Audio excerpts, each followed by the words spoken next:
This episode of Capes and Lunatics Sidekicks is brought to you by Tweaked Audio. To get awesome headphones, go to tweakedaudio.com and use the coupon code Southgate to get 30% off, free shipping, and a lifetime warranty. Or you can get there through the link on our website, southgatemediagroup.com. This is Luca Parrish, and you are listening to the Capes and Lunatics Sidekicks Podcast. Hey, what about our Comic Capers podcast? Ugh, what about us? Wow, someone's on the ball. Hello and welcome back to part 3. That's right, because Lilith demanded it. Our big Captain America special. I am Phil. And tonight, along with my friends Lilith Hellfire. Reporting for duty. And Charlie the Professor Esser. Oh, hoy hoy. You will hear such things as a review of 6 issues, including an Iron Man 1, almost 12 and a half minute feedback from the Mighty Ray, and a bunch of brand new drops. Yay! Action-packed. For those of you who like it. All right. So let's jump into this, because like I said, we have 6... Wait, I just want to set the record clear. The only thing I demanded was Shocktober and How Gobble Gobble Month Part 2, Electric Boogaloo. Let's just have that... I just would like to set the record straight. Gobble gobble. Oh, you remember last episode, Charlie and I got to the bottom of it and figured out you demanded these Captain America episodes? I know, but I'm setting the record straight. I'm not going to let 2 white guys talk for me. Come on. What the F? Sorry. Okay. What issues are we discussing? Well, we'll be discussing Captain America's 337 through 341, plus bonus Iron Man 228, smack dab in the... Which I'm reading right now. Smack... Don't worry, I'll be caught up. Don't break the magic. I'm doing it. Okay, fourth wall Deadpool. No, and Iron Man 228 from the middle of the Armor Wars. The first Armor Wars.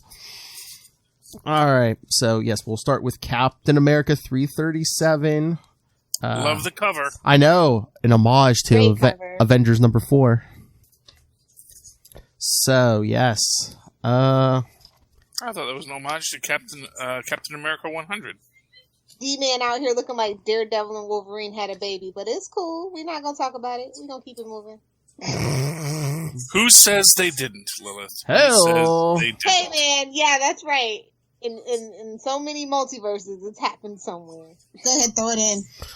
All right, so Captain America 337 from January 88. All right. Yes, Charlie. This is kind of pricey, Philip. It's 75 cents. I know. Kind of pricey. Woo. Well, you pay for that quality. That's right. Oh, that's right. All right, so the Falcon, D-Man, Nomad, and Vagabond arrive in Washington State searching for the missing Steve Rogers. They discover his van in the crevice in the back road and see that Steve and his motorcycle are gone. In a crevice, you say? Sorry. Oh, Lilith. What am I going to do with you? A crevasse. Thank you. And see that Steve and his motorcycle are gone. D-Man exerts all his strength to toss the van out of the hole, and the group decides to wait there, knowing Steve will return sooner or later. Meanwhile, in Lilith's favorite town, Las Vegas, 4 disguised figures enter a casino, kill a guard, and head to the basement. From there, they emerge in costume as 4 serpent-themed villains: Fer-de-Lance, Copperhead, Puff Adder, and Black Racer, not the DC character. They strike down the guards and take several VIPs hostage, including the manager, to open the vault for them. Back in Washington, Cap's ex-partners are sitting around pondering what Steve should do next, and helpfully summarizing the issues for readers. When Steve arrives on his motorcycle, he recounts his battle with Brother Nature, whom he has just dropped off at a hospital. Steve tells them he has decided to adopt a new identity to continue his mission. D-Man, knowing that a court injunction bars him from wearing red, white, and blue, offers him a similar costume in red, white, and black. Steve also tells them of his decision not to war against his own government. In Vegas, the Serpent criminals have their loot and are trying to leave the casino when they run into a company of armed guards. They retreat to an elevator which takes them to a penthouse where where they inform the authorities they have hostages. Steve and company hear of the incident on the radio and take a plane to Vegas, where, suiting up, they offer their services to the local authorities. The police, not recognizing any of them, especially the captain in his new costume, reject the suggestion. Yeah. Cap decides to defy the authorities and take action anyway. He has Falcon fly them up to the penthouse, where they crash through the window. As Cap, Nomad, and D-Man take on the deadly villains, Falcon flies the hostages to safety. After the battle, the police threaten to arrest the 4 heroes. Cap decides to abide by the penalty, as they did indeed break the law. But this leaves him thinking that once a person decides to disregard the law, how will he know when he's gone too far? Okay, first off, they didn't hear about it on the radio. They got a call from the Cap hotline, a 4-alarm call, which, as D-Man pointed out, in the time he's been there, he's only heard that alarm twice. Yes. So, just to correct you on that, But aside from that, why is Nomad such a jerk? I don't know. This whole thing, he's like, this whole round. And why didn't Vagabond get a shout out on the cover? Rude. Well, to be fair, let's be fair. We don't even know if she has superpowers. She doesn't. It's fine. You can still be a mass vigilante without superpowers. Well, no, I mean, not even because obviously, Falcon has no superpowers, but we don't even know that she's a fighter. And when we get into the next issue, she's like, "Yep, that's fine. I don't need to be involved." So I kind of get the feeling like her napping is her superpower here. They got her riding bitch on the back of the motorcycle. At least throw her on the cover. Sorry, that's what they call it. I know. It's a technical term. I know. Nobody tell Rob. As a matter of fact, just so you know where I'm at. Yeah. Wow. And that's actually, there actually is a female spot on that cover they could have put her in, because I remember the Wasp. What's her name? The Wasp. Well, and again, they do the same cover on Captain America 100, which was the first modern Cap book. And they actually had not Peggy Carter, Sharon Carter on it. So yeah. they could have fit her in there. So I think she was so superfluous in the issue, they just decided not to put her on there. I'm just saying. Coulda, woulda, shoulda. Just saying. And how do the authorities not know who the Falcon is? Wasn't he an Avenger? Yeah, at this point, of people are Avengers. I know. I was gonna say, that is a rotating roster that nobody. Well, I'm not saying they're picky, but I'm just saying, shouldn't they have known him? Well, are you saying because the only black guy, visible black guy? Well, actually, as was made clear at this point, him and Black Panther, it's a lot. They don't like superheroes in Vegas. The mob hates that. Yeah, up until that freaking Parker guy showed up, Riley showed up, they had none. And they liked it that way. They had professional. That Joe Fixit was it. That was as far as they wanted to go. You could be a superhero if you work for the mob. Oh my god! God! You just gave me a thought. Oh my lord! If this story happened a little later, they could have ran into Joe Fixit. Yep. There you go. Coulda, woulda, shoulda. That's what these issues are all about. How awesome that would have been! The captain and his buddies versus Joe Fixit.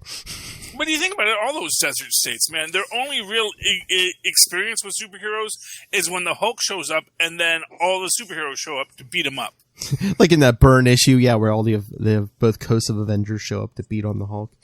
Yeah, well, the Hulk beats on them. Well, yeah, but Wonder Man gets some shots in. Yeah, I mean, and freaking Samson, yeah, he's being carted away. He says he has a limit. I remember that issue. I was a big Hulk reader back then. But yeah, so they probably don't cotton to the superheroes in Las Vegas. And, if you were, honestly, I think even if he was Captain America, they'd be like, you got a warrant? Yeah. And then, the weird thing is, I know the uniform's a different color, but wouldn't people, Steve can't admit to it, but wouldn't people be like, say, are you Captain America? That suit looks awfully familiar. It's the same thing, except a different color and a pattern. In a world of bootlegs, I guess, yeah. Roster of heroes always trying to, get, come up. Yeah, sure. Why not steal a theme and change one color and make it a different one? Yeah, Or and, or just a line, or are you a Cap groupie or something? But it's like nobody even says, "Oh, hey, are you affiliated with Captain America somehow?" Well, and again, this is the first time we're seeing it. It's not, and again, with a hostile audience. True. And he doesn't It's like have a shield Spider-Man's yet. black suit. That's how all black suits are received. It's fine. But And can you tell me the advantages of having a Kevlar costume like Nomad has if the front is like wide open? Chicks, man. Chicks. yeah. Like that hairless chest? Okay. Oh yeah, no taco meat there, buddy. Whoa. No taco meat there. Whoa. It was the 80s, man. He was ahead of his time then. The 70s were done. The chest hair went away. Yeah, but no, it actually serves no purpose. And then again, it always raises that question: why don't they just shoot Batman in the face? Well, in certain iterations, that too has protections, supposedly. Well, because it's like, why does Batman wear black so he doesn't get shot? Why does Robin wear bright colors so Batman doesn't get shot? Yes, but or at the very least, beat to death with a crowbar. Oh, yes. Is it too soon? He's back already. He's been back for a while. It's not nice to be beaten with a crowbar, unless you're Punchline. Oh, Like I said, they know that demographic. The only demographic they know is for Joker groups. that's right. That's right. Punchline and Alan Moore. Charlie Esser has no love for you. I like Punchline. I don't care. Well, there you go. Are you doing a Punchline cosplay? Ew, no. I'm not a Joker groupie. I just happen to like where they're going with the story. Cool. Yeah, and not for nothing, that she is a Joker groupie. We're not even talking about that today, Philip. Ah, Save it for Friday or Saturday or whenever we're recording that. Friday night, you drunk. Well, she said crowbar. You said Punchline. Exactly. Yes. You opened the door. That's black suit, man. I don't know. Just not a fan. You don't like the black suit? I do not with the red and white. Like it just. Yeah. I don't know.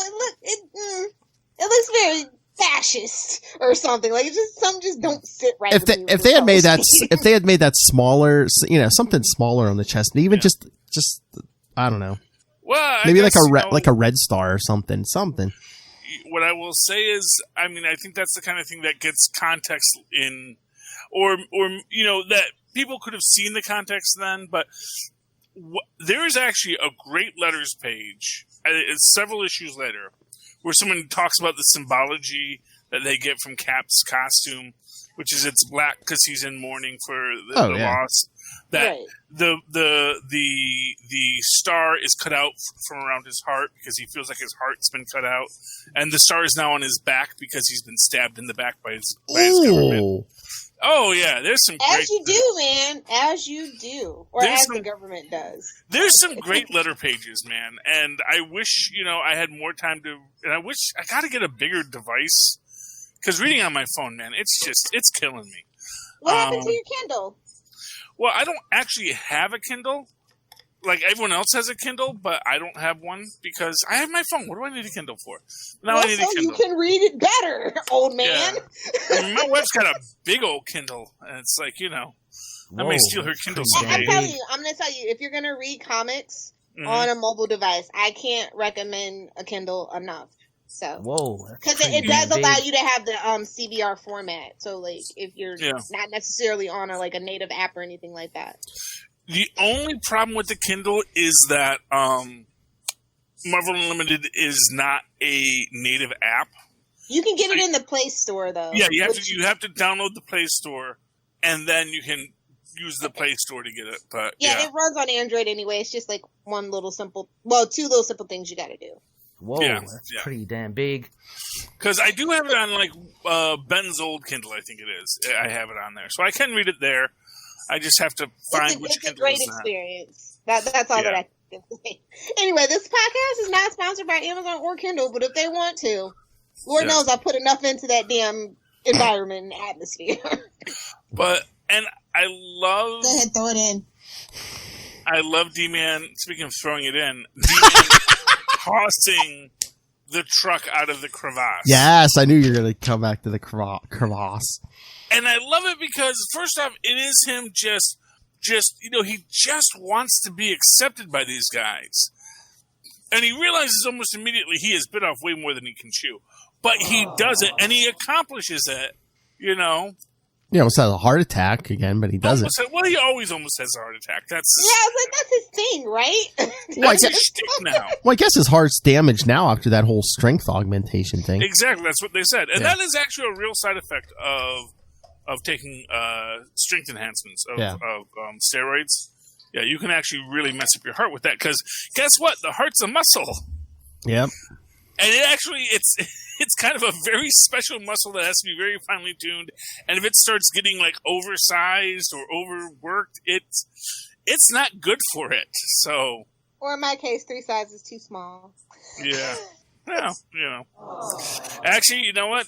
3 sizes too big is pretty bad too. It's like, that's the thing. It's damn big. You don't want that. You don't want that enlarged heart. That is bad for you. But So anyway, what else is going on?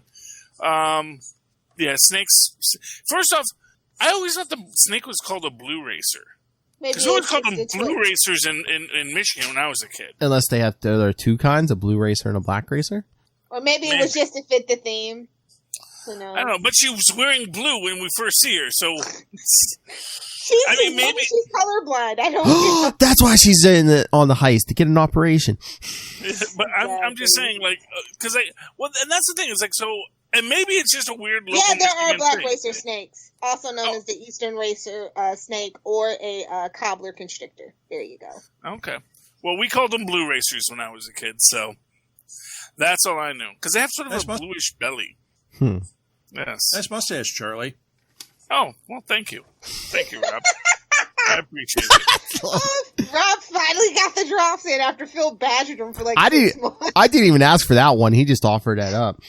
Nice mustache, Charlie. And a blue racer snake is a snake as well. So there we go. So there's a blue racer and there is a black racer. So yeah, but yes. but yeah, a red racer and a green racer too. If we look hard enough, and a rainbow racer. Thank you, Mandela effect.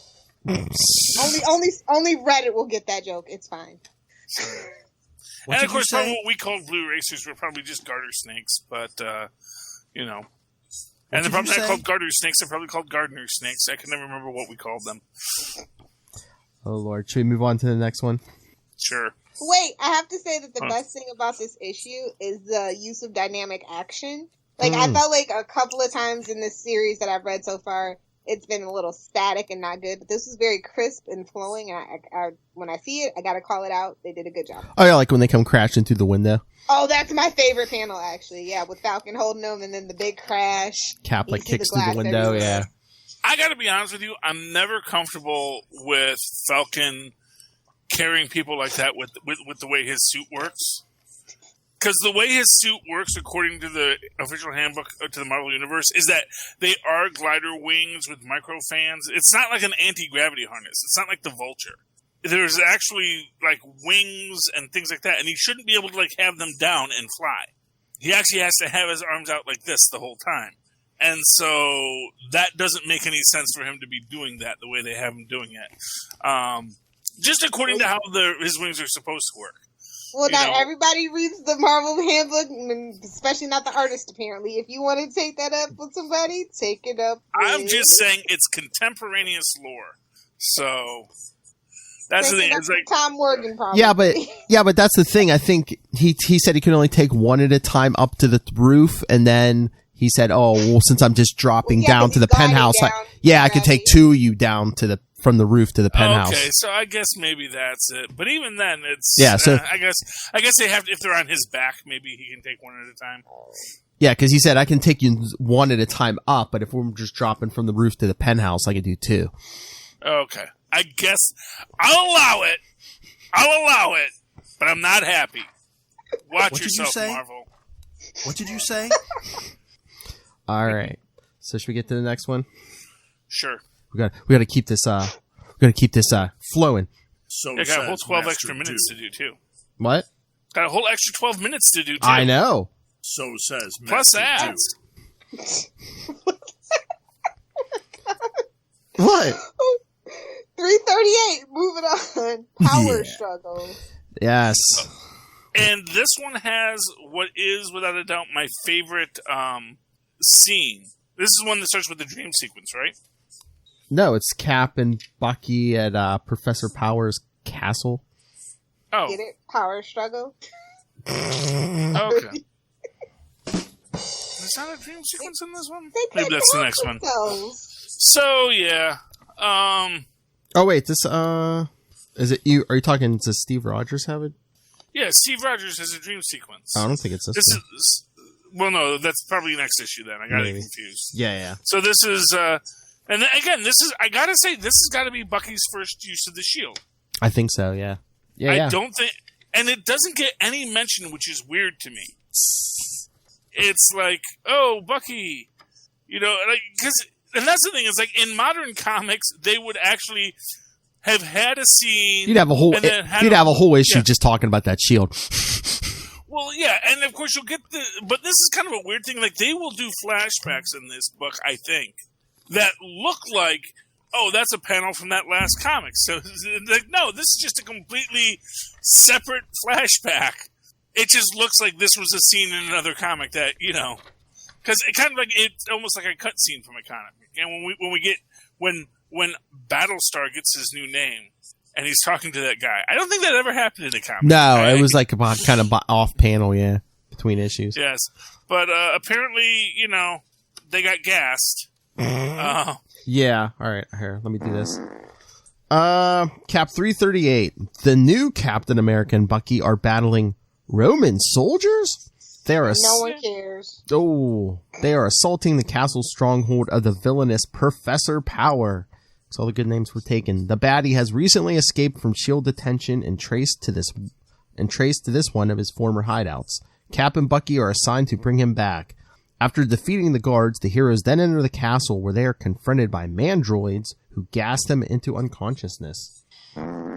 Meanwhile, in Las Vegas, the captain and his partners Falcon, Nomad, and D-Man find themselves in prison in a cell across the hall from the 4 serpent-themed criminals they stopped from robbing a casino. The good guys are being held for interfering in police activity, and Nomad wants them to bust out, but he is overruled. As they are bickering, Sidewinder of the Serpent Society teleports in and starts removing his compatriots to freedom.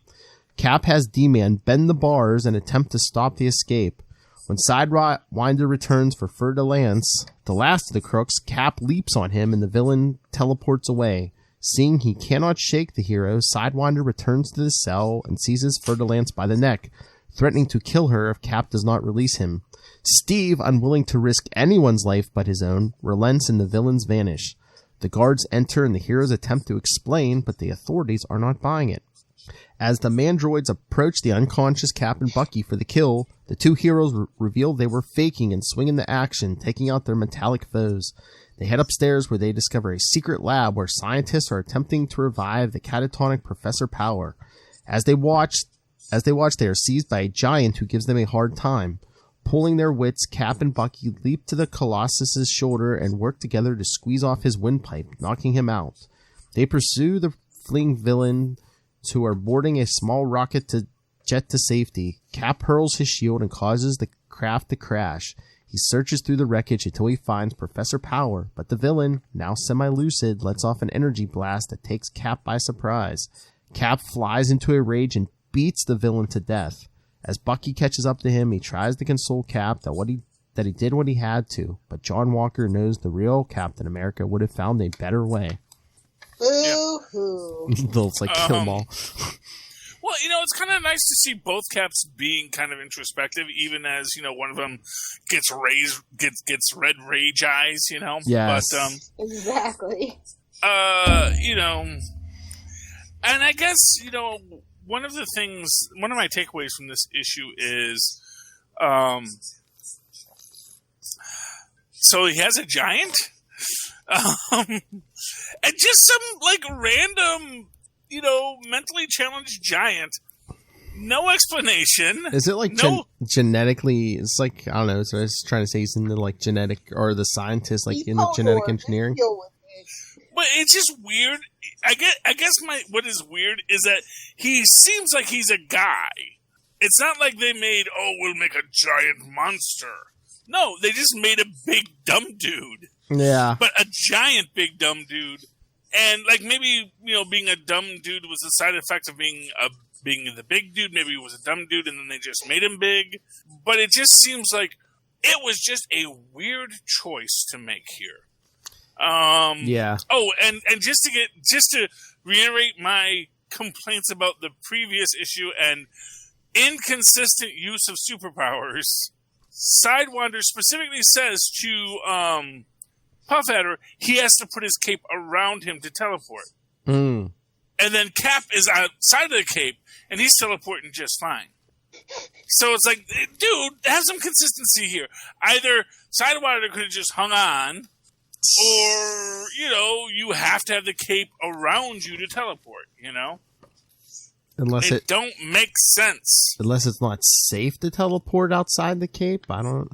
Well. Oh, yeah, because, he disappears with Fer-de-Lance, too, and she's not under the cape, so I don't know. Maybe he was just, maybe you're going to say, well, it was because, like, if I was to write in for my no prize, having read this, the reason why is obvious, because Puff Adder is so large. Yeah, he's larger than he it. would have fallen outside of the safety sphere created by the teleportation cape. Or Sidewinder just has a Zod complex. He wanted Puff Adder to kneel. Or he just likes to have a big man under his cape, Yeah. There you go. So that was that. Cap is like just, I don't know. Is anyone else finding Cap just so wishy-washy in this? Thank you. Who's And it's like Steve? Yeah, Steve. Yeah, Cap, the captain. Yeah. If I'm not talking about Cap, I'll say John Walker. Well, that's what I said. This is kind of like his Nightfall, but instead of breaking his back, they broke in his spirit. But then it's like, at least it's frustrating. But the thing is, to me, it's like, it's not even that they broke his spirit. It seems like they're just writing him so word cleavery. And I kind of feel like, that, I don't know, I guess there's a part of me that doesn't think, even though this is the Cap I grew up on, and I actually think, like, maybe after these issues, he gets more to be the Cap that I know and love. Yeah. Whereas, he is much more decisive and much more, I do what I have to do because it's right. And yeah, maybe I'd be mad at someone else doing it, but they don't have the moral authority because what they're doing is for the wrong reason. Which is, of course, a very slippery slope, obviously, which is what he's struggling with here. But if I break one law, what's to keep me from breaking all the laws? And it's like, but maybe you need to break all the laws if the laws are unjust, Cap. Oh, true. Yeah. I hate to tell you this, it was against the law to punch Hitler in Nazi Germany, and yet you did it. He punched Hitler. He's an old man. He gets forgetful. It's fine. Oh. Yeah, I'm just saying. But you got to remember that. You never think about that it's illegal to wage war. And we do it in other countries all the time. Keep it simple, stupid. But, and can I just say I'm glad that Scourge missed Professor Power so he could get taken out in this issue? Yeah. Well, to be fair, Professor Power wasn't much of a threat in this issue. Well, yeah, he's a vegetable. Yeah, it's just kind of, and he's just a bad man. It's like, he was dying, so he tries to transfer his mind into his son's body, basically just like, F my son, I'm going to take your body. Yeah, clearly, it makes you realize that probably, his son had seen some stuff before Vietnam. No, I'm sure. Yeah, the dad's up to this kind of stuff. Yeah, by the way, I miss Vietnam being a recent memory. Where all of the superheroes had some tie to Vietnam, which was a very interesting thing from the 80s. Of course the A-Team was big, so that was a thing, Yeah. Yeah. Shoot and hit nothing. Yeah. What? They always shot and they didn't ever hit anybody. I know, suppression fire. The A-Team. Oh, the A-Team. Oh, that. Well, that's the suppression fire. They're not paid. They're not serial killers, Philip. Just because they're military doesn't mean that they are serial killers. You know, it's not serial killing if you're in military. It's collateral damage.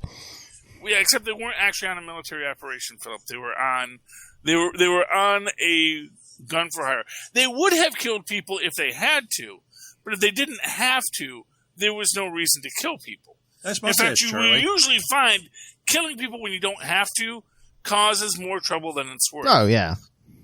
Just as we saw from the Hulk. This was post-Hulk. They knew. They'd seen the Hulk and said, you know what? Can't kill him Every yet. time they try to kill this guy, he turns into a Hulk. Maybe if we just didn't try to kill him so much, we wouldn't get into so much trouble. So you got to always put it in context there. But, yeah. So, choke out the big dumb guy. Sidewinder. They break out. And of course, I like the fact that Sam does finally convince him to let them go. And then he comes back. He's like, wah, wah. After how long of, yeah, I'm an Avenger. Yeah. The Falcon. Yes. No, look it up. Look it up. Contact Gyrick. He'll tell you. Yeah, Gyrick. Oh, they weren't exactly on good terms with Gyrick. And I don't think Gyrick really liked, anybody. So, but no, it is just classic Falcon. He convinces the cops to let him go, comes back and says, well, now that I did that, because I'm sure they all just waited patiently in their cells. Yeah. That Dukes of Hazzard type escape, man. They're trying to get out of it. Apparently. The sheriff just needed to be sleeping with his keys hanging off at that point.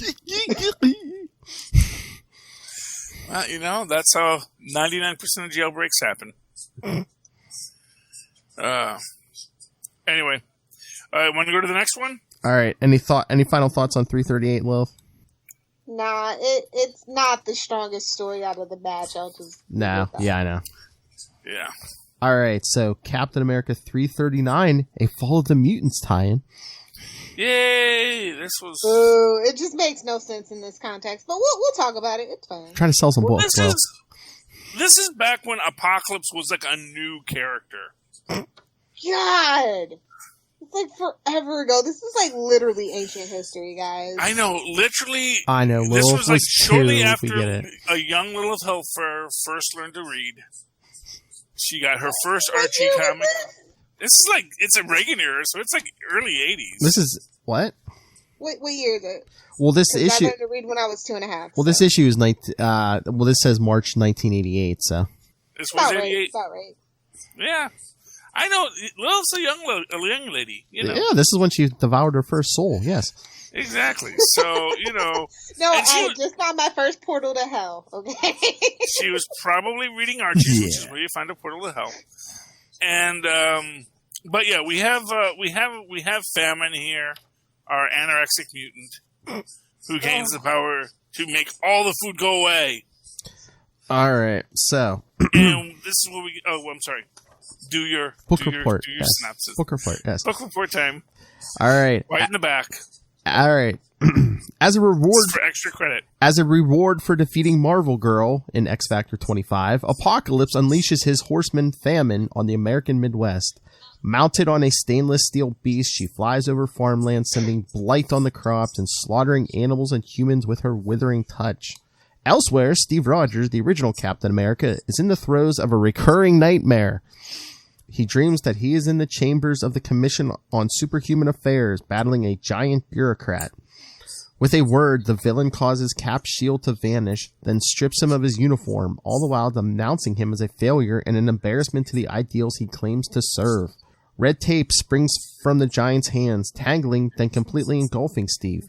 He manages to tear the face off of his foe to reveal President Ronald Reagan,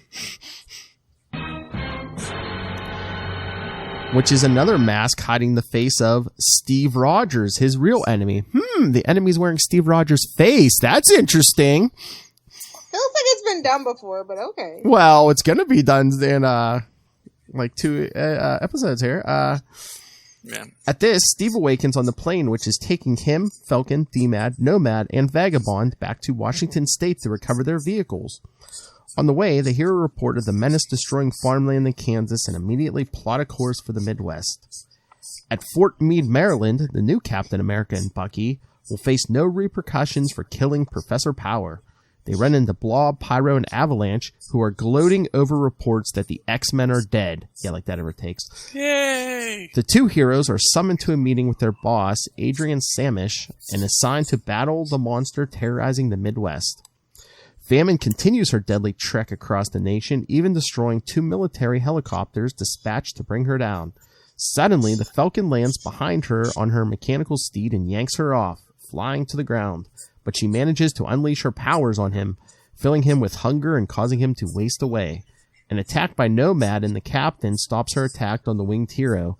As D-Man leaps on her beast and is taken for a wild ride, Nomad engages Famine, while the Captain sees to the injured Falcon. D-Man brings down the beast by punching out its control panel, but Nomad is having a tougher time. He uses his acrobatic skills to avoid an attack by the villainess, but his luck soon runs out and he falls victim to her withering ray. Making sure that the Falcon is in no immediate danger, Cap rips the grill off a nearby tractor and employs it as a shield, get it, to get close to Famine, finally seizing her, but she cries out to her master and is quickly teleported away. Cap and D-Man rush their emancipated compatriots to a hospital. When the new Cap and Bucky arrive on the scene, they find nothing amiss. Epilogue. 2 weeks later, Steve Rogers visits Tony Stark at his Los Angeles headquarters. Steve had requested a shield from Stark Enterprises, and Tony presents him with an adamantium version. Steve tests it and finds it an acceptable substitute for his old one, and believes his reoccurring nightmare will not be back. He thanks Tony for the new shield, provided free of charge, but with an ulterior motive. Tony is secretly planning an action against the U.S. government and wants Steve on his side. That's not going to end well. Yeah, first off, it was their emaciated comrade, not their emancipated comrade. Oh, did I say emancipated? I'm sorry. That's okay. And where's Vagabond? And all? Did they just leave her in Vegas? She wanted to stay in the casinos and shop like a girl, you know. Just girly things. Like a little Hellfire girl.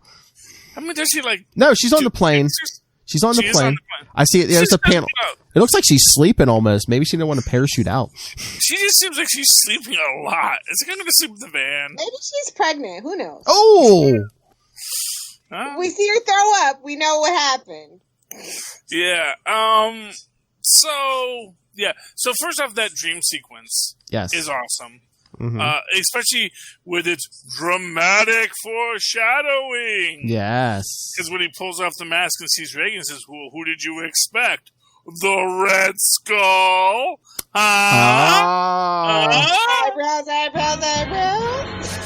No, why, it's your own face. Ooh. How about a little of both? How about both? Yes. Stop, you're both right. Have we tried cloning them yet? Oh! It's a fur wax and a sandwich spread. Damn Solo. Yes. So that's pretty awesome. And also, we have to give a shout out to Captain's red and blue star-spangled boxers, no less. I love that they're boxers. I love that they're fancy boxers. And you can have anything you want in a dream, I guess. I guess so. I'm not a fancy man. I mean, I guess it's just there's just a lot of choices that artist made in that moment. It's like, because that was the moment where this artist, because he knows he can't do like naked Cap. Yeah. He says, I have to draw Cap in his underwear. What kind of underwear does Cap wear? Went with star-spangled boxers, and I can't say that's not true, but I also don't think it is true. I don't think that Cap is going to go with fancy underwear, first off. Because that's a custom-made pattern. It's like Cap's not a fancy man. True. Now, he might wear boxers, although I think he'd wear knit boxers, but I don't know if they had knit boxers then. And if he was just wearing woven boxers, those are not as comfortable as they look. So, I say he goes commando. I'm just saying. Whoa! Oh, well, you know, he is a commando. So exactly. It actually would make perfect sense for him to be naked.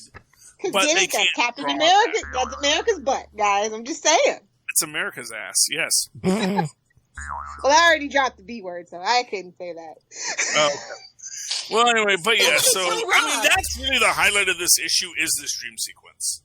Yeah. Everything else that happens in this book, it's a Who are you, Lilith Hellfire? I'm just saying, everything else that happens in this book, it is a lot of filler. It's, you know, it's like, oh, and now we're going to have a big fight, and this is going to tie into, you know, the big X-Men, yeah. The big summer crossover event. Fall of the Mutants, you know. Because, you know, that'll stick. You know, and, you know, like I said, and this is old school, this is the first Four Horsemen. Yep. Where they had the traditional names. War, famine, pestilence, and death. Now his horsemen got all kinds of crazy names. I don't even know half of them. They're like, I don't know. What are the modern horsemen's names nowadays? But he's got like more than 4, and they all have different names now. I can't with Apocalypse's horsemen. But yeah, but Famine she's old school. She's one of the classics, and that's cool. But yeah, Cap and his gang beat him up, and then, you know, Bucky and Cap show up, and, you know, no, I don't know, nothing's here to fight. Yeah, which is, you know, and that's it. That's everything that happened. Yeah, and then we get the shield. And then apparently there's an issue that none of us read, but that Phil did. So, Phil, what happened to that? Yeah, it's kind of weird because you do the Fall of the Mutants tie-in, and then the next one, well, now we go to Iron Man 228 in the middle of the Armor Wars. Yeah. All right. Armor Wars. No, Armor Wars, I know. All right, so Iron Man 228. The former Captain America tests out the new unmarked adamantium shield created for him by Tony Stark. After he leaves, Tony and Rhodey plan the next phase of his mission to shut down all unauthorized use of his stolen armor technology, the Guardsmen. Though the Guardsmen are good guys employed as security at the Vault, a maximum security prison for supervillains, Tony can't risk their armor falling into evil hands. On a scouting visit in the vicinity of the Vault, Tony runs into Steve Rogers, who, after Iron Man's battle with S.H.I.E.L.D.'s mandroids, speculates that the Guardsmen may be next on Shellhead's hit list, and he warns Tony that it'll be his mission to stop Iron Man should anything happen. A few days later, Electro goes on a rampage near the Vault, and the Guardsmen trap him and deliver him to the prison.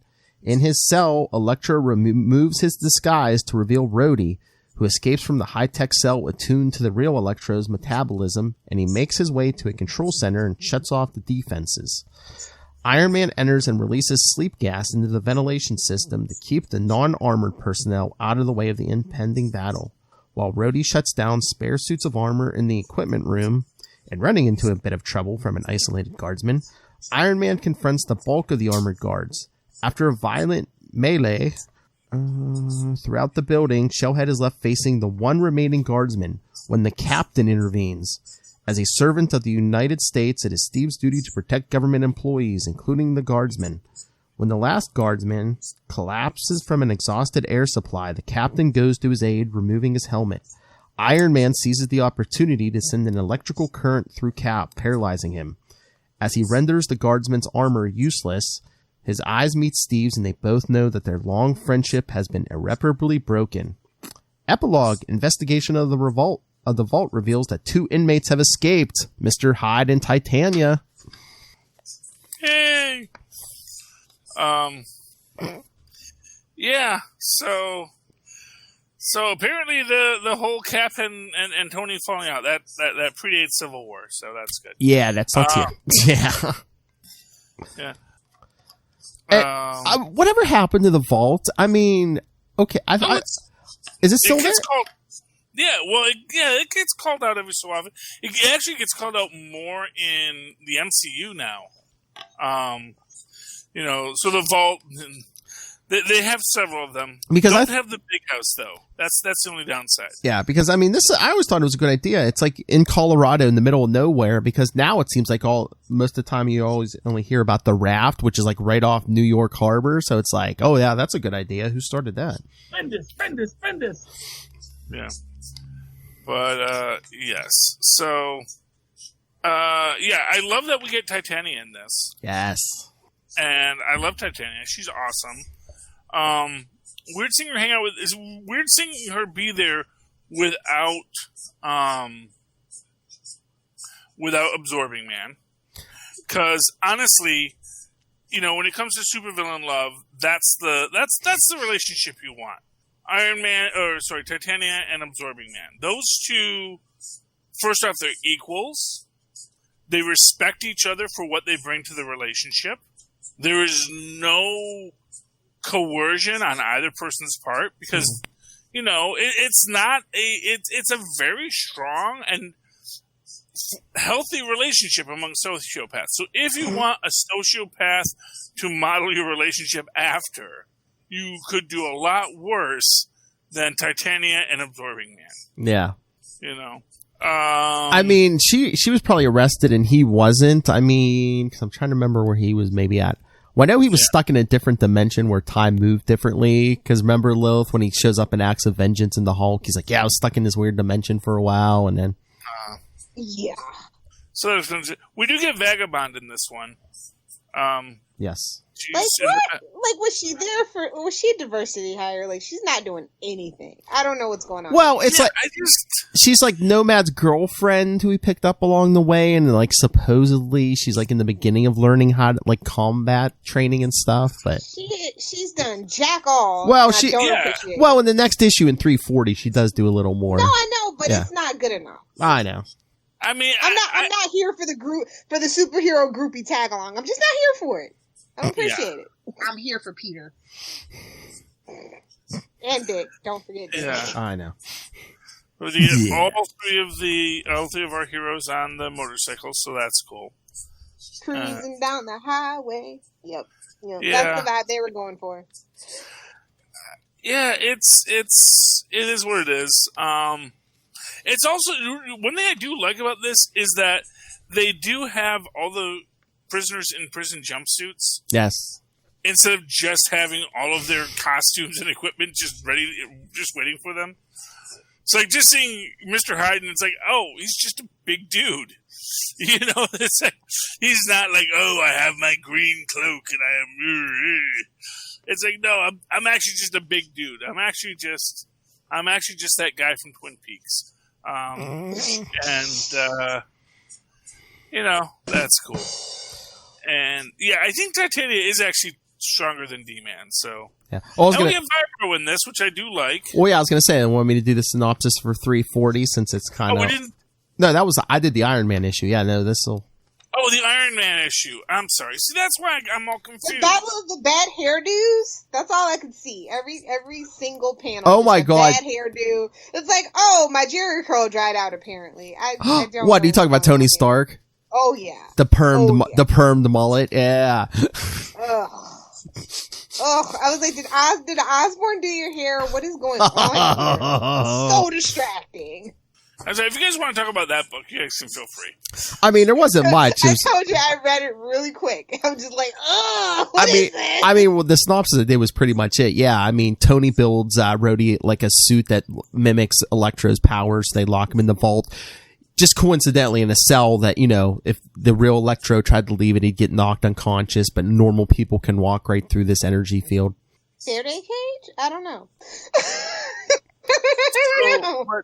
I guess, the weird thing on that is just, do the guardsmen just get to arrest people? Well, because they're prison guards, they're not police officers. Well, and then they could just take them to the vault and just put them in there? Where's the due process? And you thought Star Labs was bad. Well, Rhodey shows up and Rhodey starts.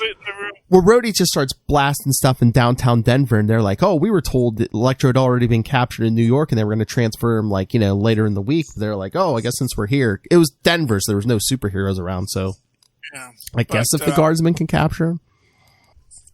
I guess so. But, Or at least told him. But then along those same lines, then Rhodey is actually guilty of the crimes that he's accused of. He was smashing up downtown. For no good reason. I guess, yeah. But that's the other thing. Like, then when he's running around, like him and Tony had those negator packs that, like, I guess burn out all the Stark technology. Like, Rhodey's running around. He has no disguise. He takes off the Electro suit. He's just running around with no disguise on, no mask, no nothing. I'm like, aren't there, like, security cameras all over this place? Well, did he have a secret identity at the time? Rhodey? No, but I'm just saying. I'm like... Because in Armor Wars, I mean, spoilers, it's like, you know, at the end, Tony, like, blames it on a renegade Iron Man, because at this point, nobody knows Tony Stark's Iron Man. But I'm like, they could arrest Rhodey. They got his face probably all over video. Well, you know what? This was the 80s. Video wasn't as ubiquitous as it is now. I guess. And it was also very low quality. Television. Yeah, it was low quality. But in a maximum security supervillain prison, they don't have cameras? Maybe not.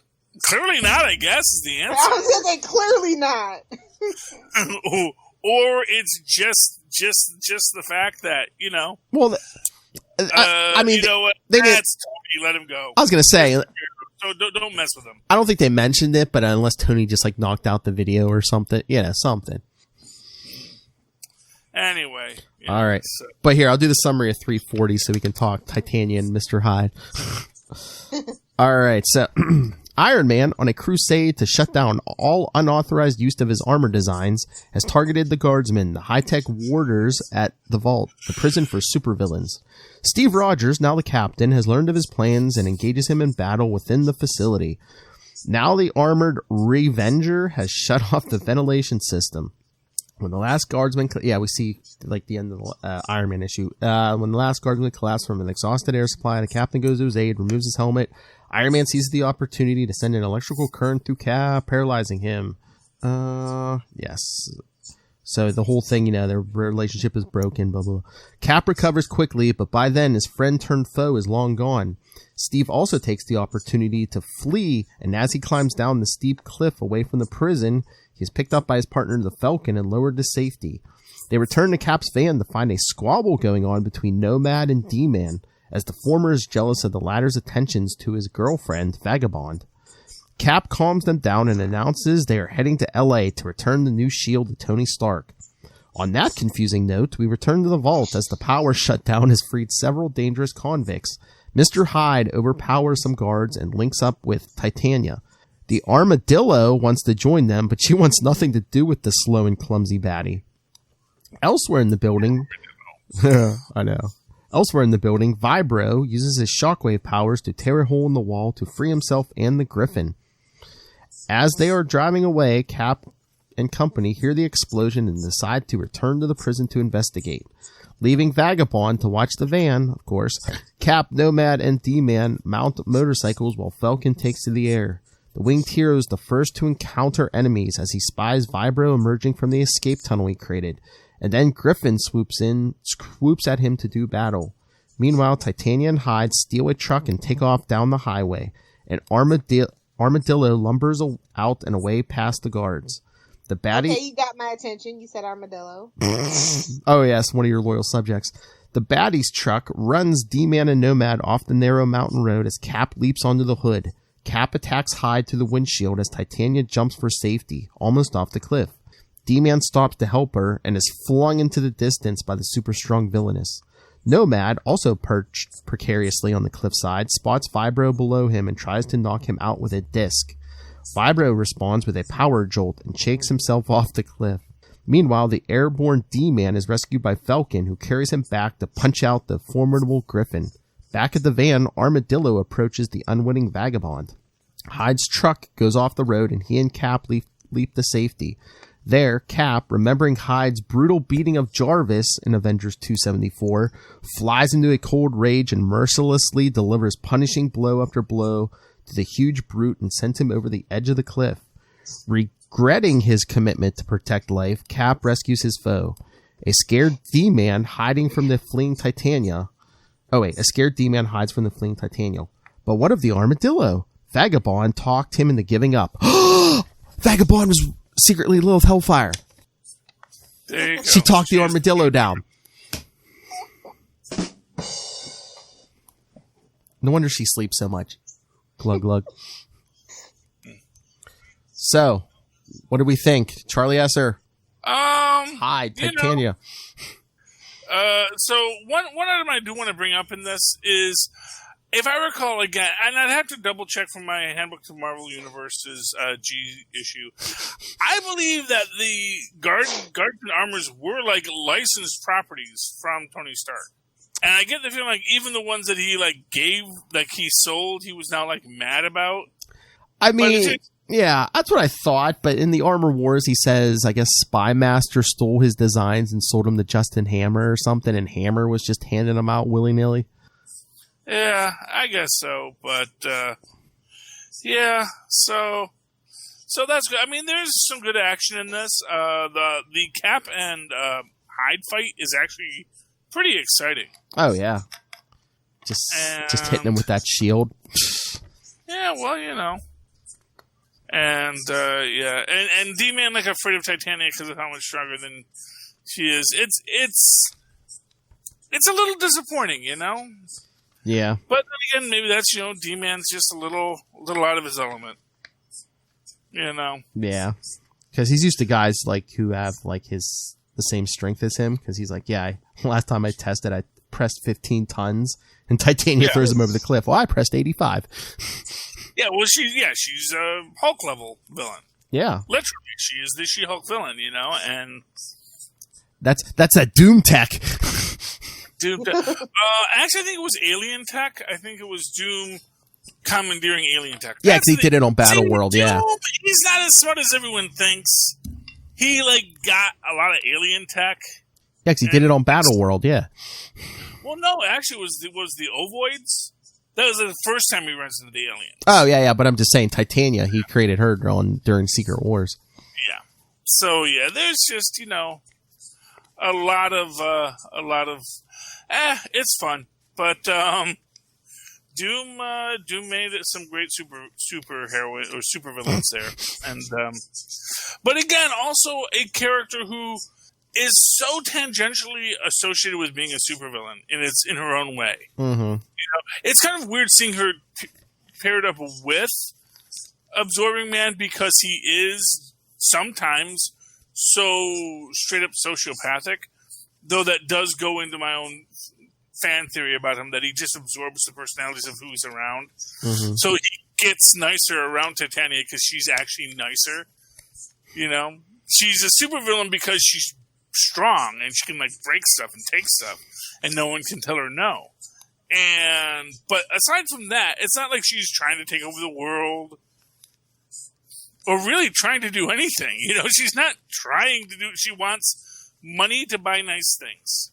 And they put all the money behind the vault wall, so you have to go, that's where you have to go. So it's not that complicated. So I love me some Titania, and I'm just sad that Absorbing Man wasn't in this issue. So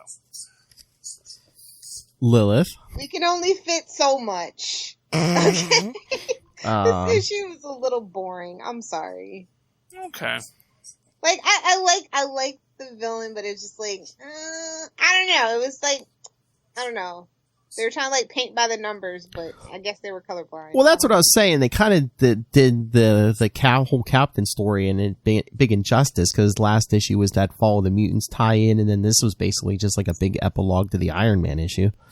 Yeah, it was the other one. It was the other big crossover. Armor Wars, yeah. Yeah. I'm surprised they didn't have a corner thing in the in the corner of the cover, Armor Wars tie-in or something. Yeah. They were still learning how to be obnoxious about that stuff back then. That's true. They're wait, we can promote more? What fans will just have to learn to live with it? What? They'll just take it? Sure. Phrasing. Yeah. All right. Okay. All right, should we get to the last one? Yes, sure. The second best one. Oh, yes, because it has the three mini stories. All right.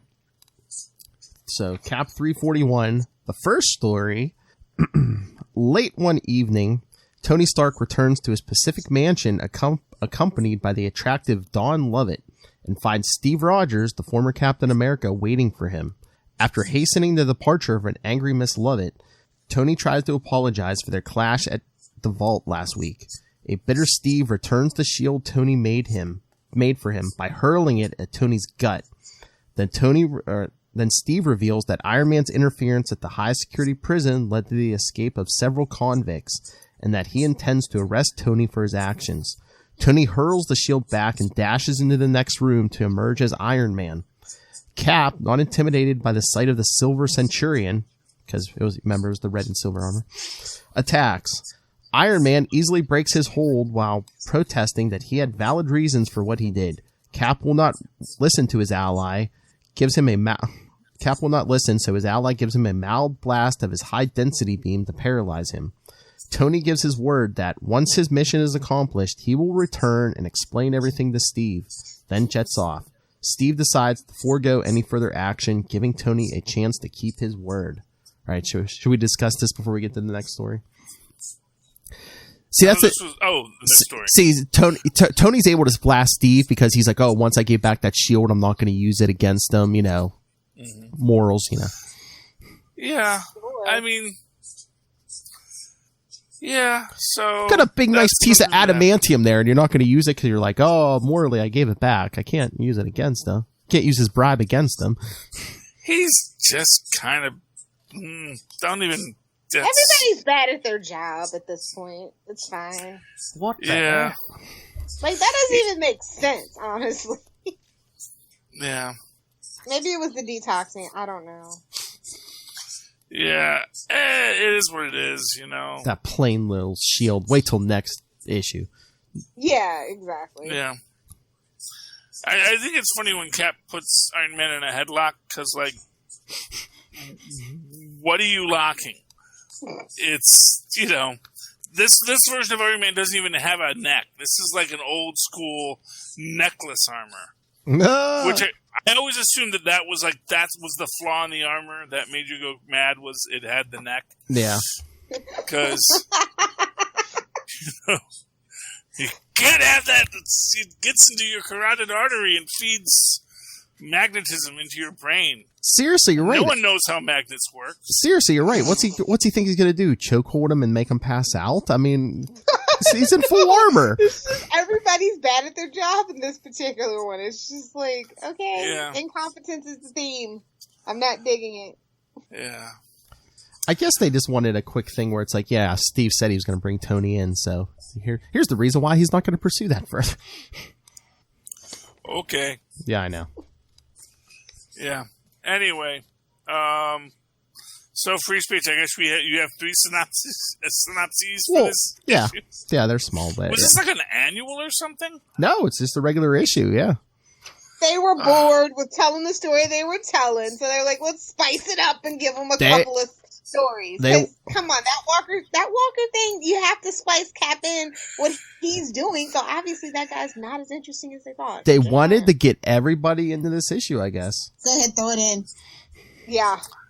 I think they could have done better just focusing much more on John Walker in these moments. I know, that was a big... This next story is what I'll tell you is, if this book had been written today, that's exactly what they would have done. Oh, yeah, this would have been at least 3 to 6 issues, everything that was in this issue. Yeah. Well, not only that, but like you would have another Captain book launched. Oh, yes. So you'd have like, what's the Captain doing? The Captain number 1. Yeah, we wouldn't have had Captain America 337. We would have had the Captain number 1. You're right. Exactly. And it would be a whole other... And they'd have crossovers, and they'd be in each other's stories as little arcs and hints, but Yes. For what it's worth, nowadays, I guess readers play the long game, so... It's all about... It's all about the... Those are a very long game. It's all about the trade business. Yeah, so give us a synopsis so we can talk about this. All right, sir. All right, so the new Captain America, John Walker, finds that his partner, Bucky, Lamar Hoskins, has adopted a new costume and a new identity, Battlestar. He made the decision after an older African-American guard at the vault suggested that he should not be following in the footsteps of a white kid sidekick and he should become his own man. Plus, he explained that buck is a derogatory term for a black man in some parts of the country. Cap likes to change, and they head to the ceremony where they will make their formal debut. A huge crowd is gathered at the Washington Monument again, and Captain America is introduced. He takes the stand and explains how the original Cap has retired and he has been chosen as his successor. Cap then introduces Battlestar as his partner, but a hovering helicopter attracts his attention. Seeing two costume figures emerge from the craft, the heroes ask the crowd to evacuate calmly. The two interlopers drop to the stage and introduce themselves as right-winger and left-winger, and reveal Cap's secret identity as John Walker. Recognizing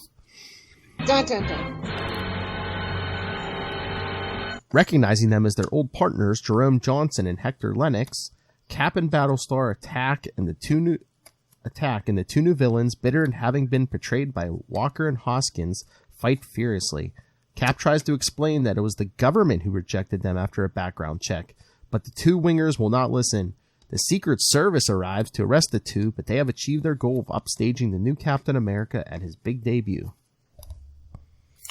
Yeah, I think it would have been better if they had just, come out and said, hey, we did a bunch of hate crimes because Captain America said we should do hate crimes. And then that would have been like, and again, it's like in this day and age, yeah, that's what would have worked. Very nice.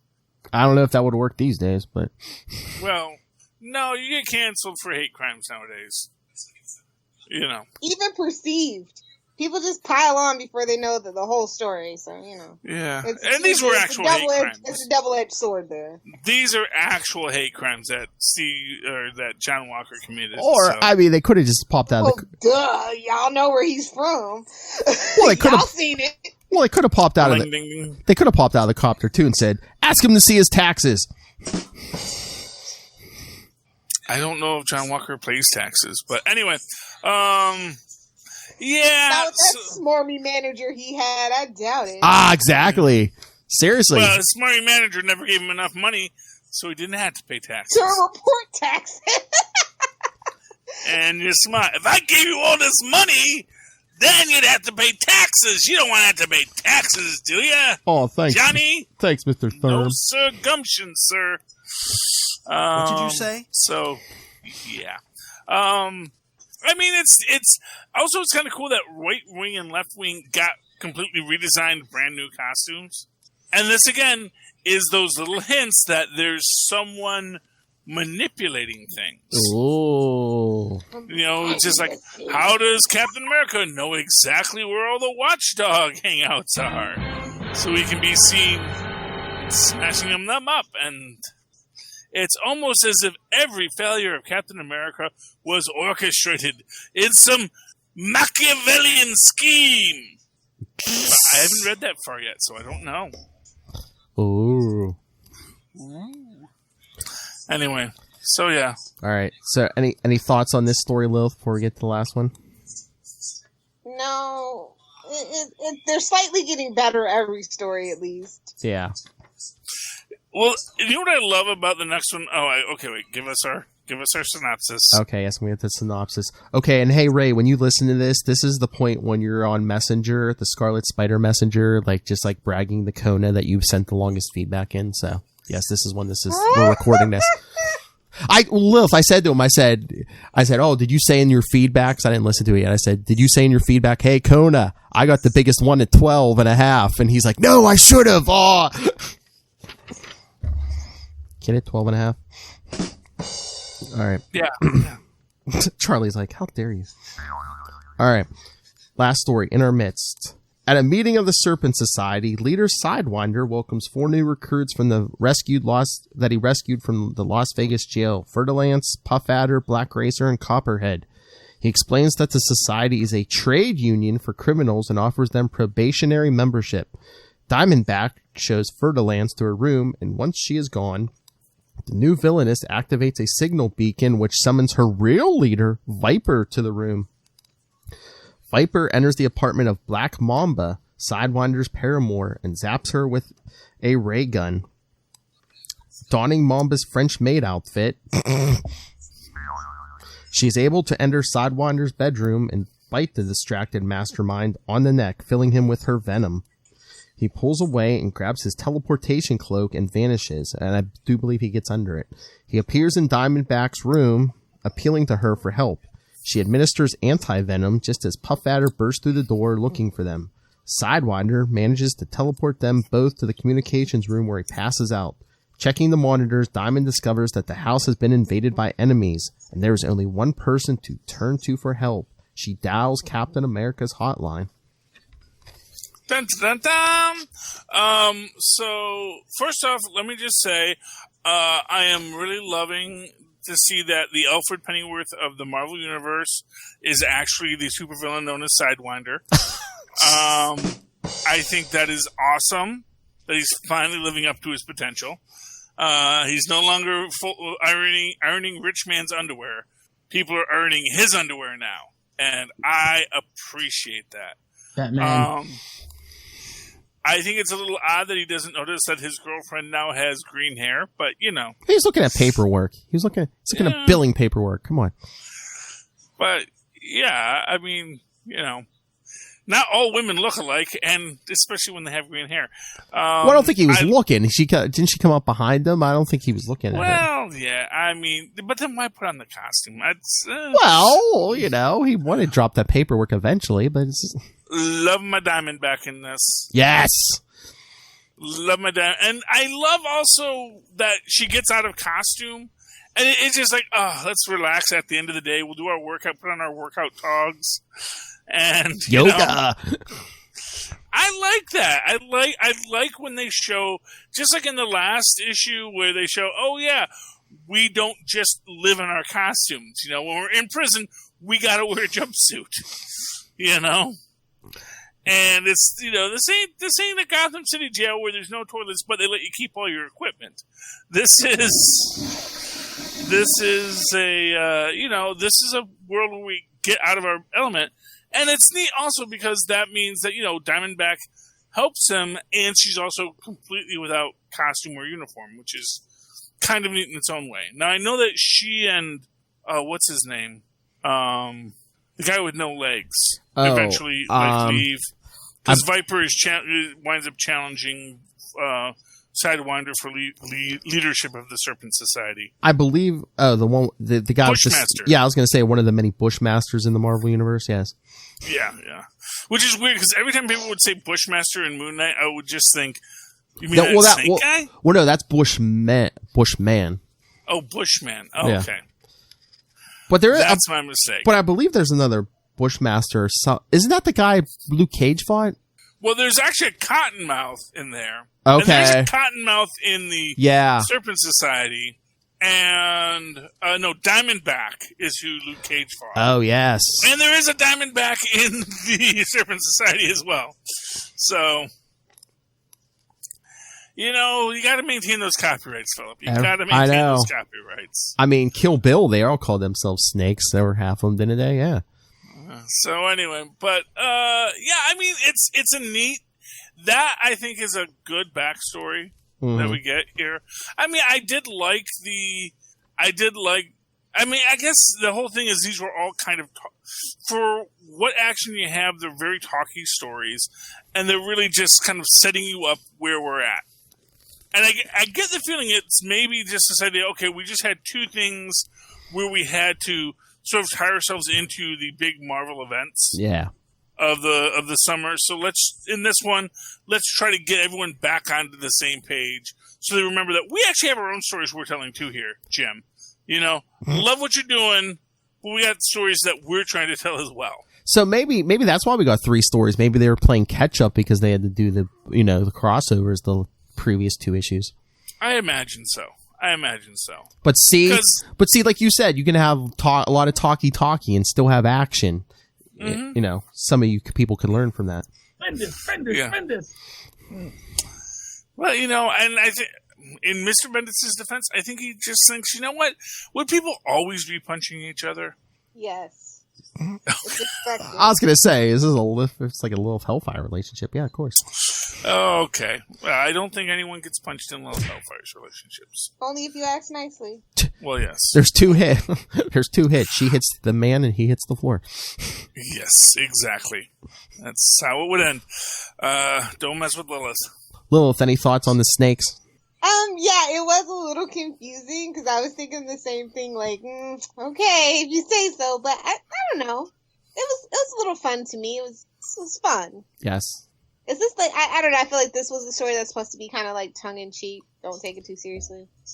Well, yeah. Plus, it's like like a prologue to the next issue too. Yeah.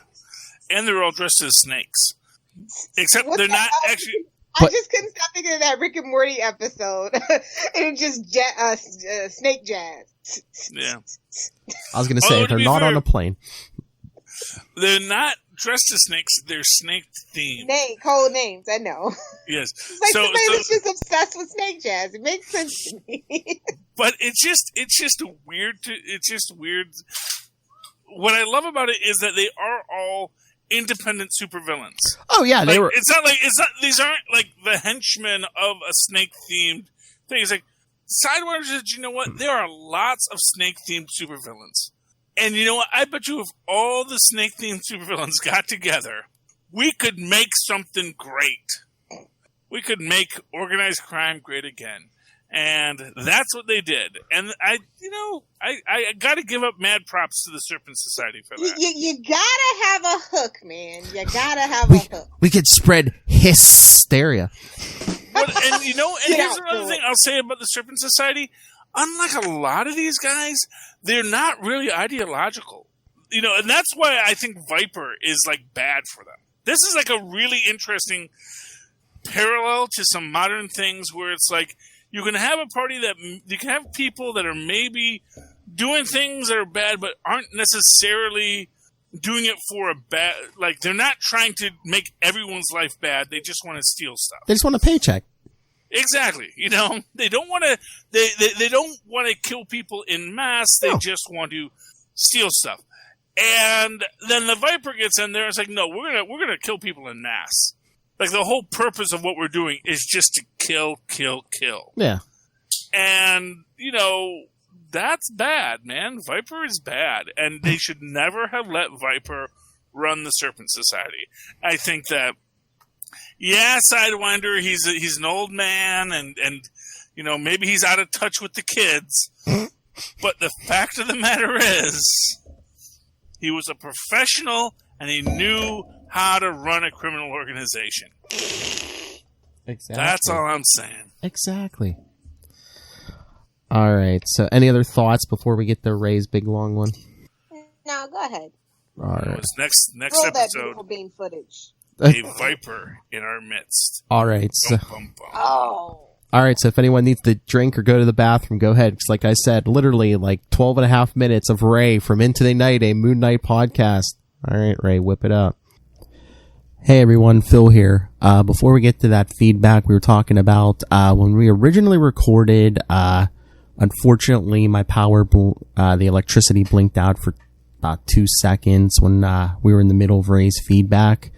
Those of you who live in the United States, especially those of you on the East Coast, know lately we've been having record high temperatures, and I believe probably the whole neighborhood, probably the whole town was probably running their air conditioners. So yeah, I got knocked off my internet just long enough to knock us off our recording. So I have Ray's original recording, so you will hear the whole 12 and a half minutes, all unedited. You just won't get our commentary around it, which is during it, which is probably better because, let Ray have the stage for 12 and a half minutes.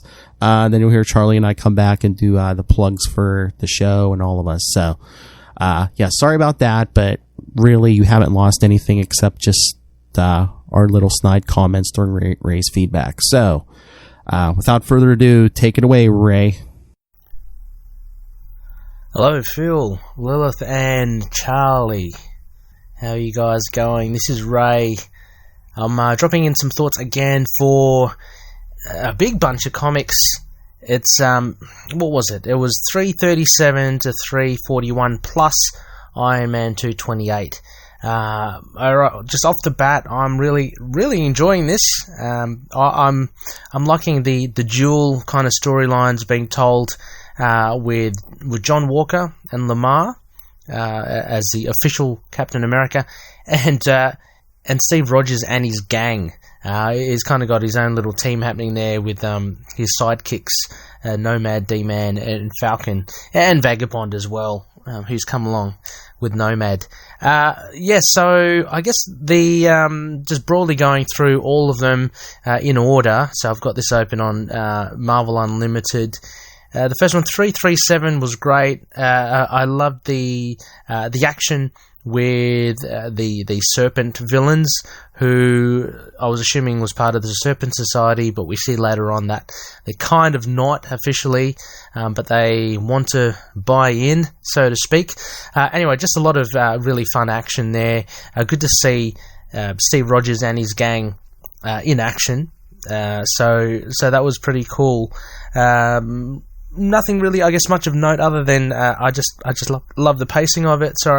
And that really led into 338, which had a little bit of a significance here, I thought. Anyway, it bounced back to John Walker and Lamar fighting some, what was it, some Romanesque kind of villains, and trying to find this guy Power. And the big takeaway for me, it was all, again, a bit of fun, nice action with that giant and the robots, and just the way that the two are kind of feeling their way through this superhero business. I like the little comments. I think it's Lamar or it could be John Walker saying, "Oh, these robots, I expected them to look, a different way, not like they look there." And they fight this large man who seems to be not as smart, but a very inventive way of kind of incapacitating him. Anyway, the big takeaway for me for this one was towards the end.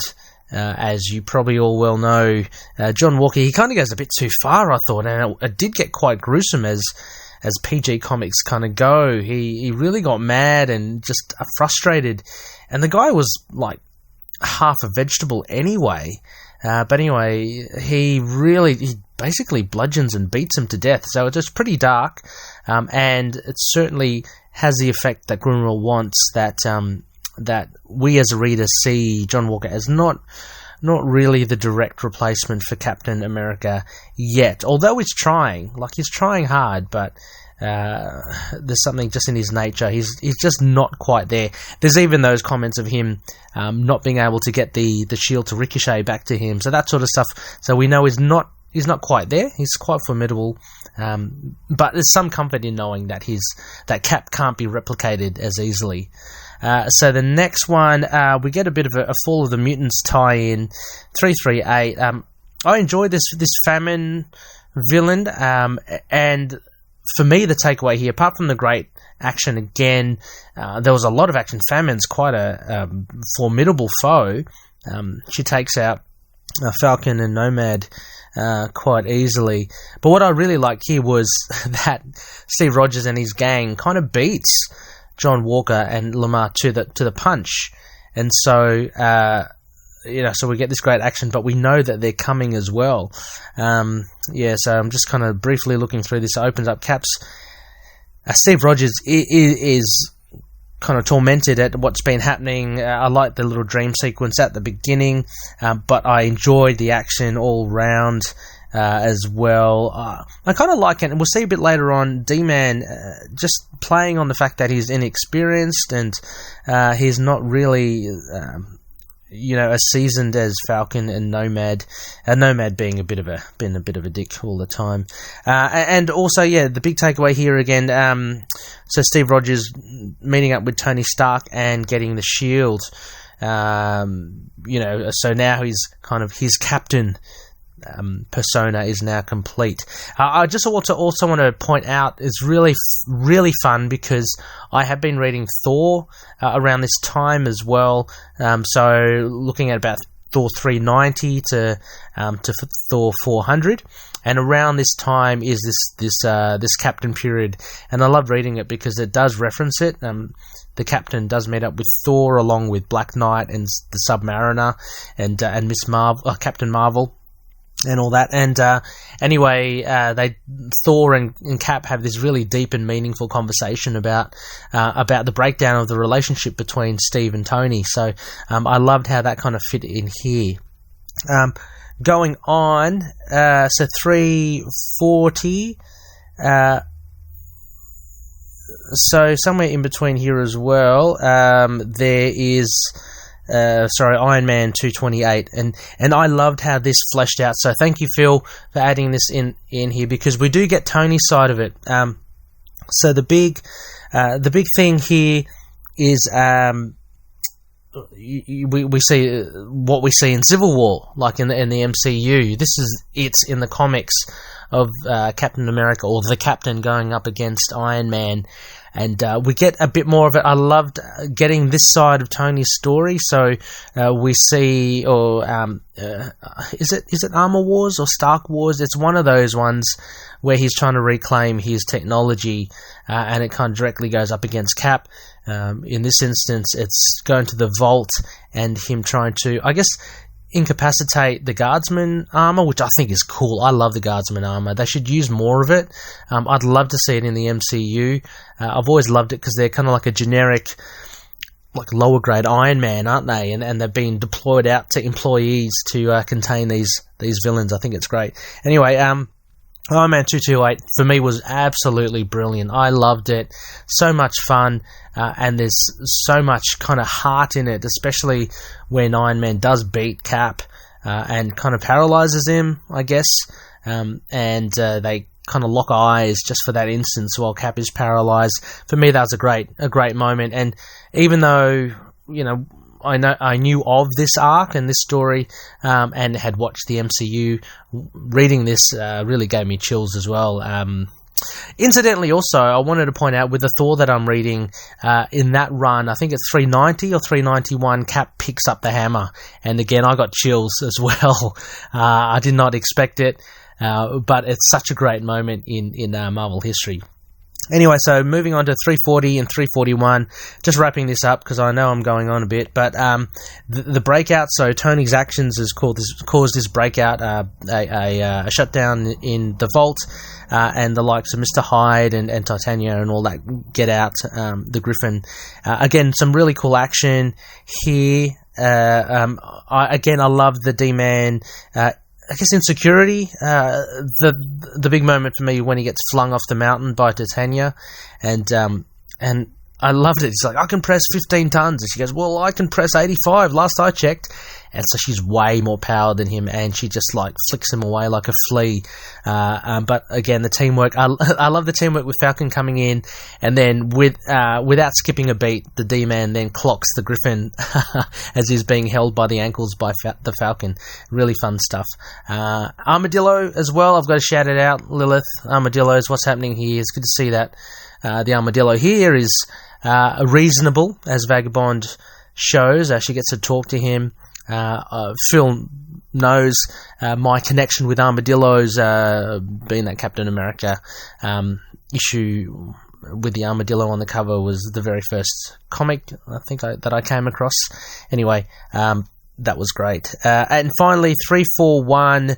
I like this as well. It kind of split into three little stories. I was interested in each and every one of them. I actually thought when I finished the first one, which kind of wrapped up the Steve Rogers, Tony Stark fight, again, it's like, although we had kind of seen it before, and much has to be said of Grunwald's recapping. If anything, if one thing I could take away from these issues is that there's a lot of time spent, and I know it's part and parcel of the time, but a lot of time spent on just recapping. So I got to read things again and again. It got a little tedious, but I didn't mind it in the end. Anyway, that first third of the book was pretty cool with Cap and Iron Man having just a tussle. There's really not much to it. Iron Man just beats him, puts on the suit. The second story I thought was pretty cool. Man, what's this right winger, left winger? What the hell's going on here? It was fun to see. I know, Phil, you alluded to these characters before. So these are the old mates of Lamar and John. Another good fight, and a little bit of a big moment here when they reveal his identity to the public. So I'm not sure what the ramifications will be for that, but it was fun, I guess, to see the left winger and right winger. They're interesting.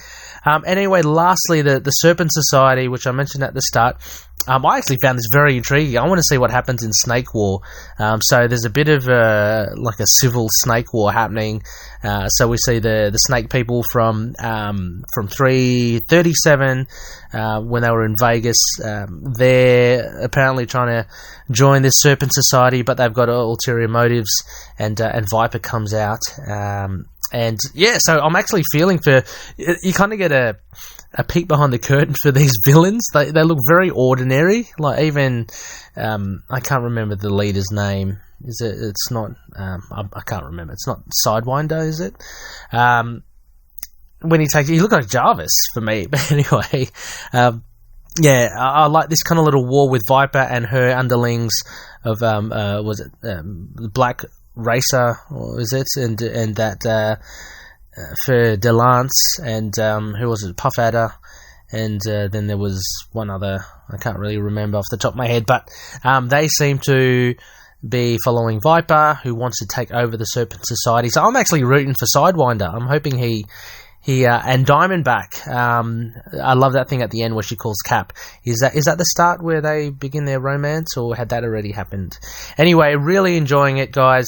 I've seen the part 2 of this Cap special pop up on my podcast, so I'm going to be listening to that. But I will definitely be listening to your comments on all these fun issues. Lilith, I hope you're liking it. It's pretty cool. If anything, for Armadillo showing up in 340. Anyway, catch you later. Well, if you'd like to write to me that old-fashioned email way the way our Maz and Paz once did, do so at superconnectivityblog@gmail.com. That's superconnectivityblog, all one word, at gmail.com. And of course, follow me on Twitter as I live tweet Agents of S.H.I.E.L.D. every Wednesday night at 10 o'clock when I can stay up that late, and I have been, and I'm so proud, at Charlie Esser, that's CHARLIE. Yes, SCR. Look for the 2 E's in the middle. For quality. Bing! But yeah, sorry for the technical difficulties, everyone. You can find Lilith Hellfire at Lilith Hellfire on Twitter. I can find her at Lilith Hellfire 86 or at Lilith Hellfire 69 on Instagram, because, as she says, she's a teenage boy trapped in a woman's body. Keep it simple, stupid. I see it. I want it. I get it. Oh, but before we go, yes, if you want to send us your thoughts on the next Cap issues, which is 342 to 346, I think, email us, capesandlunatics@gmail.com. Call the voicemail, 614-382-2737. That's 614-38-CAPES. And follow Comic Capers on Facebook, Twitter. Follow all the Capes and Lunatics shows all in one convenient place. That's Linktree, linktr.ee/capesandlunatics.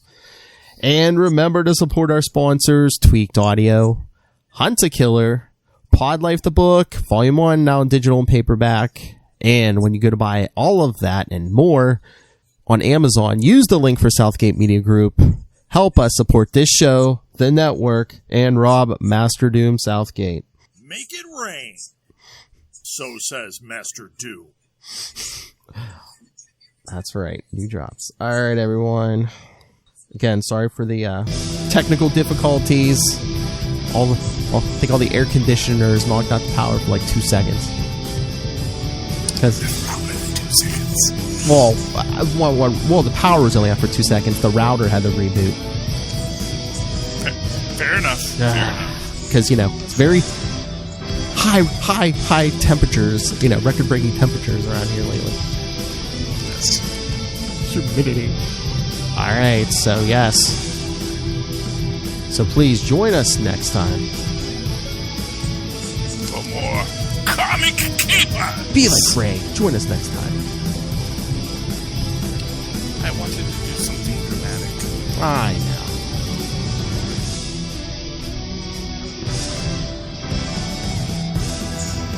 Until next time, keep it simple.